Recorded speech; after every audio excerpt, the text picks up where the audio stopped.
সরবরাহ সংকটে রাজধানীর ফিলিং স্টেশনগুলোতে আজও দীর্ঘ সারি যানবাহনের একই চিত্র রাজধানীর বাইরেও। এ বিষয়ে বিস্তারিত জানাতে মতিঝিল থেকে যুক্ত আছেন আতিক মেজবা লগ্ন এবং কুমিল্লা থেকে মাসুদ আলম। শুরুতেই যাচ্ছি লগ্নর কাছে। লগ্ন, জানাবেন ডিপো থেকে এখনও কি তেলের সরবরাহ স্বাভাবিক হলো কিনা, আর কি বলছেন পাম্প মালিকরা?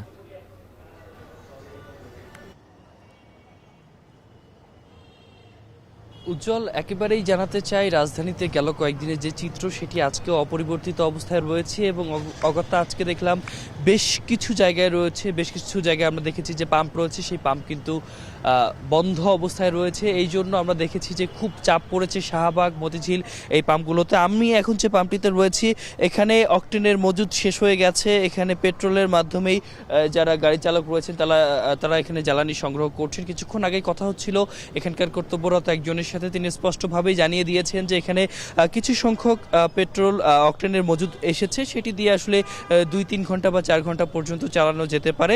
তবে যে বিষয়টি আসলে জানা গেছে ডিপোগুলো থেকে যে তেল দেওয়া হচ্ছে সেই পরিমাণটা 2025 সালের মার্চ মাসে যে চাহিদা নির্ধারিত হয়েছিল সেই চাহিদা মেনেই কিন্তু দেওয়া হচ্ছে। তবে উদ্ভূত যে পরিস্থিতি রয়েছে এই পরিস্থিতিতে সেই অর্থে আসলে যে চাহিদা রয়েছে সেই চাহিদা মেটানোর জন্য একটা অপ্রতুলতা তৈরি হয়ে গেছে। যেহেতু সাধারণ যারা গাড়ি চালক রয়েছেন তারা কিছুটা অস্থিরতার জায়গা থেকেই কিছুটা তারা তেল সংগ্রহ করছেন এবং এই জায়গা থেকে যারা আসলে বিভিন্ন ধরনের রাইড শেয়ারকারী রয়েছেন তারা কিছুটা ভোগান্তিতে পড়ছেন।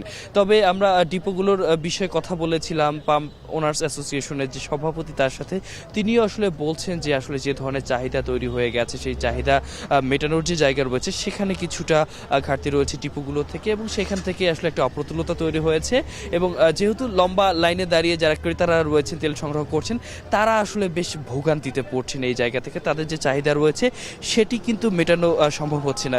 আমরা যখন ডিপোতে গিয়েছিলাম এর আগে, আমরা ডিপোতেও কিন্তু দেখেছি ঠিক একই ধরনের চিত্র তৈরি হয়ে গেছে। এর প্রভাব শুধু ঢাকাতে পড়েছে এমনটা না, ঢাকার বাইরে যে বিভিন্ন শহরগুলো রয়েছে এবং মফস্বল রয়েছে সেখানেও কিন্তু একই প্রভাব পড়েছে এবং সেই সংবাদই আমরা জানতে চাই। কুমিল্লায় যেতে চাই, সেখানে যুক্ত আছেন সহকর্মী মাসুদ আলম।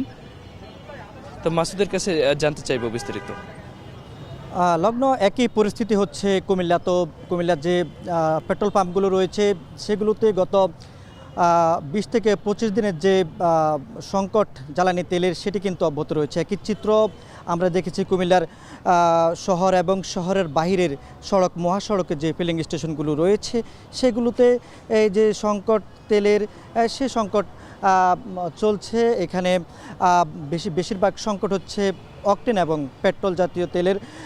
এখানকার যারা চালক রয়েছেন বা আরোহী রয়েছেন মোটরসাইকেল, তারা বলছেন যে বেশ কিছু ফিলিং স্টেশন ঘুরে তারা কিন্তু তেল সংগ্রহ করতে হচ্ছে। নির্দিষ্ট পরিমাণ যে তাদের চাহিদা, সে চাহিদা পরিমাণ তিনি তেল পাচ্ছে না। আমি যেখানে রয়েছি এটি হচ্ছে কুমিল্লার নগরীর টমছম ব্রিজ এলাকায়। এই পেট্রোল পাম্পটিতে দীর্ঘ 6 থেকে 7 দিন যাবৎ কিন্তু কোনো তেলই ছিল না। শুধুমাত্র যে ডিজেল সেটির কিছু সরবরাহ ছিল, তাও একেবারে অপ্রতুল ছিল। তবে আজকে ডিজেলের পরিমাণটা একটু বেড়েছে। সে সঙ্গে অকটেনের কিছু মজুদ তারা করেছেন। গতকালকে সন্ধ্যায় প্রায় 3000 লিটারের তেল তাদের এখানে দেওয়া হয়েছিল। এই তেল ইতোমধ্যেই শেষ হওয়ার অবস্থায় পৌঁছেছে। কারণ হচ্ছে যে তারা বলছেন স্বাভাবিক সময়গুলোতে 3000 লিটার তেল তারা 2-3 থেকে 2.5 থেকে 3 দিন যাবত তারা কিন্তু বিক্রি করতে পারতেন। কিন্তু এখন যে পরিমাণ চাপ বেড়েছে মোটরসাইকেল বা বিভিন্ন ধরনের ব্যক্তিগত পরিবহনগুলো, যার কারণে চালকরা, আরোহীরা হুমড়ি খেয়ে পড়ছেন।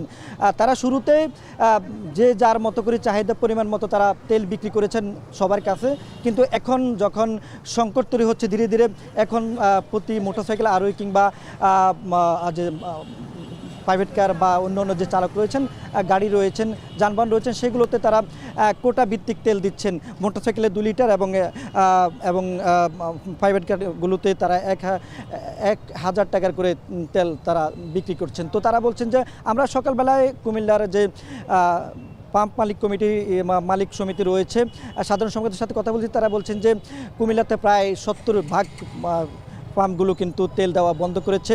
যদি দ্রুত সময়ের মধ্যে তেল সরবরাহ না বাড়ে এবং সংকট দূর না হয়, সেই সংকটটা কিন্তু ভোক্তা লেভেলে পড়বে না এবং যানবাহন চলাচলে কিন্তু মানুষ ভোগান্তিতে পড়বেন। তো উজ্জ্বল, এ ছিল সবশেষ।